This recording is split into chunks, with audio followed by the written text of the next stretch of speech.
Let's start geography YouTube channel में एक बार पुनः आपका हार्दिक स्वागत है। तो आज हम बीए पार्ट फर्स्ट के फर्स्ट पेपर भौतिक भूगोल का थर्ड चैप्टर, तो इससे पूर्व हमने क्या है यानी फर्स्ट चैप्टर सौरमंडल का अध्ययन कर लिया था। इसके अलावा यानी पृथ्वी की उत्पत्ति कैसे हुई उसके बारे में अध्ययन कर लिया। तो आज हम पढ़ेंगे पृथ्वी की आंतरिक संरचना, इंटीरियर ऑफ द अर्थ, यानी इंटीरियर ऑफ द अर्थ यानी पृथ्वी की आंतरिक संरचना कैसी है। तो पृथ्वी की आंतरिक संरचना का यदि हम अवलोकन करना चाहें तो पृथ्वी के अंदर यदि हम देखें तो मनुष्य 6 से 7 किलोमीटर की गहराई तक ही जा पाया है, चाहे वो किम्बरले की हीरे की खान हो या कुलगार्डी की खान हो, या यदि हम देखें पृथ्वी से आंतरिक भाग से खनिज संसाधनों का दोहन हो या खनिज तेल का दोहन, अधिकतम मैं यूं कहूं कि 9 से 10 किलोमीटर की गहराई तक ही मनुष्य जा पाया है मशीनों के माध्यम से। और पृथ्वी का यदि हम केंद्र की बात करते हैं तो पृथ्वी का केंद्र है कितना, 6371 किलोमीटर, और उसमें से यदि हम और 10 किलोमीटर भी मानते हैं तो ये बहुत ही कम है, यानी एक का भी यानी 100वां हिस्सा इसके अंदर आता है। तो इस प्रकार यदि हम देखें तो मनुष्य विभिन्न प्रकार के जो संसाधन है उन संसाधनों के आधार पर, चाहे वो प्राकृतिक संसाधन हो, अप्राकृतिक संसाधन हो, या पृथ्वी की उत्पत्ति से संबंधित साक्ष्य हो, या उल्कापिंड के आधार पर इसके अंदर क्या करता है, अनुमान लगाता है। तो यदि हम देखना चाहें तो पृथ्वी की आंतरिक संरचना को जानने के कई सोर्स हैं। The study of the path take the seismic और earthquake waves thought in the earth as should much, यानी हम पृथ्वी की आंतरिक संरचना के अंदर सिस्मोलॉजी से, अर्थक्वेक से, वेव्स से, और मुख्य रूप से जो PSL तरंगे निकलती है भूकंप जब आता है तो उसके आधार पर या पृथ्वी की उत्पत्ति से संबंधित साक्ष्यों के आधार पर हम यानी एक अनुमान ही लगाते हैं। क्यों? क्योंकि इतनी गहराई में मुख्य रूप से न तो मनुष्य मशीनों के माध्यम से पहुंच पाया है और न ही यानी विभिन्न जो ये अप्राकृतिक प्राकृतिक जो कारक है उनके आधार पर अनुमान लगाता है।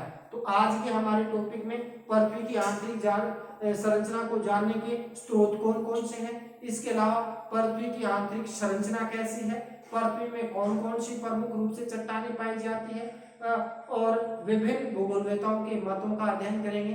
तो ये जो पार्ट है कम से कम अपने 2 पार्टों के अंदर इसका बांट करें, विस्तार से अध्ययन करेंगे।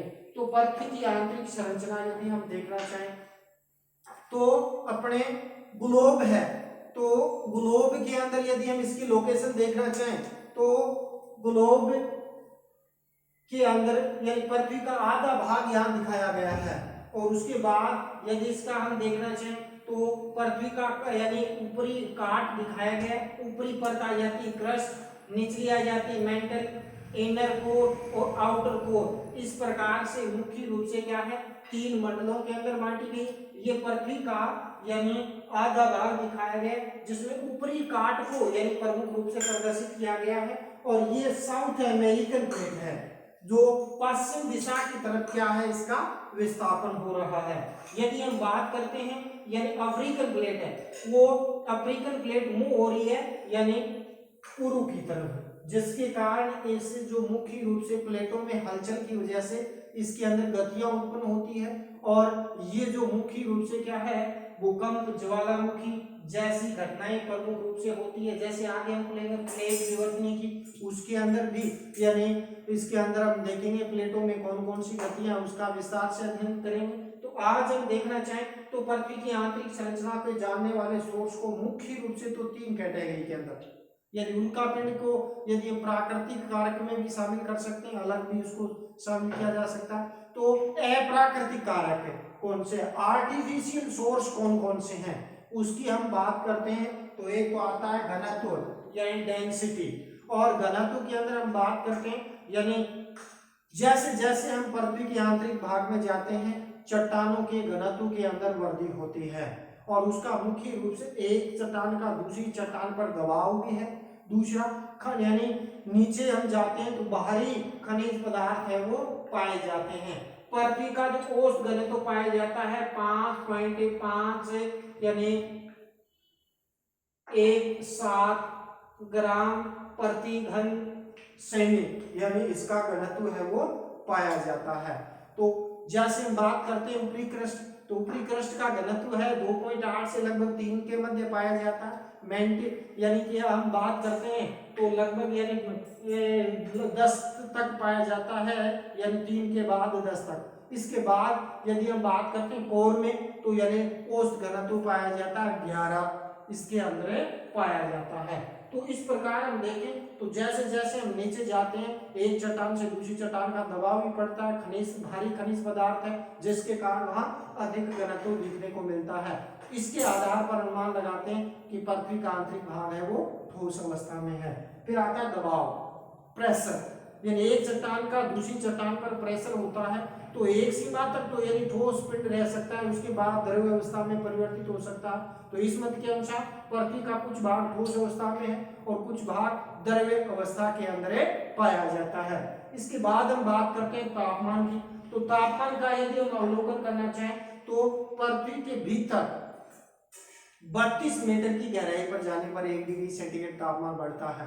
हालांकि ये दर यानी 2 से 3 किलोमीटर तक होता है, उसके बाद यानी ये दर के अंदर परिवर्तन आ जाता है। लेकिन यानी इस गति से तापमान बढ़ता है, तो इस अनुमान के आधार पर अनुमान लगाते हैं कि पृथ्वी का आंतरिक भाग है वो द्रव्य अवस्था के अंदर होना चाहिए। इस प्रकार यानी ये तो के अप्राकृतिक कारक। दूसरा आता है कौन सा? प्राकृतिक कारक।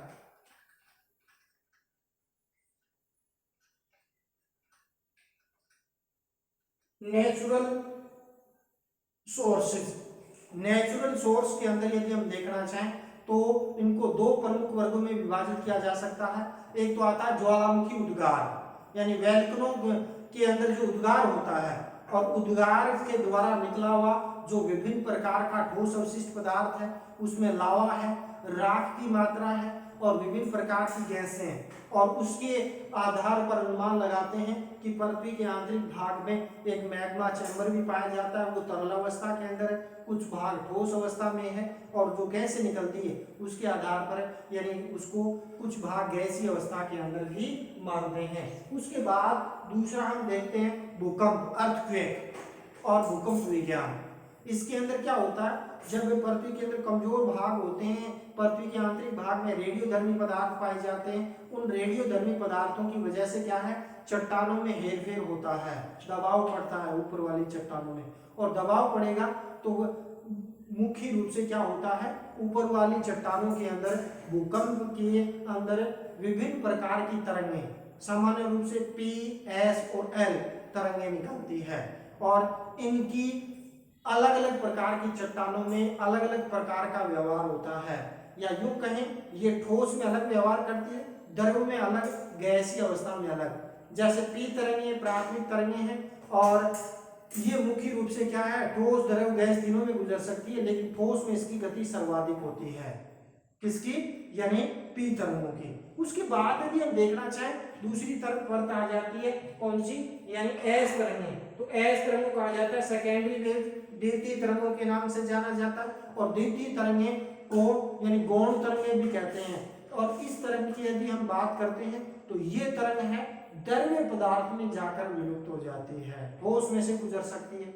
और पृथ्वी के अंदर बात करते हैं, ये आ जाता है यानी आउटर कोर, आउटर कोर के बाद यानी 2900 किलोमीटर तक बाद यानी एस तरंगें वहां जाकर क्या हो जाती है, विलुप्त हो जाती है।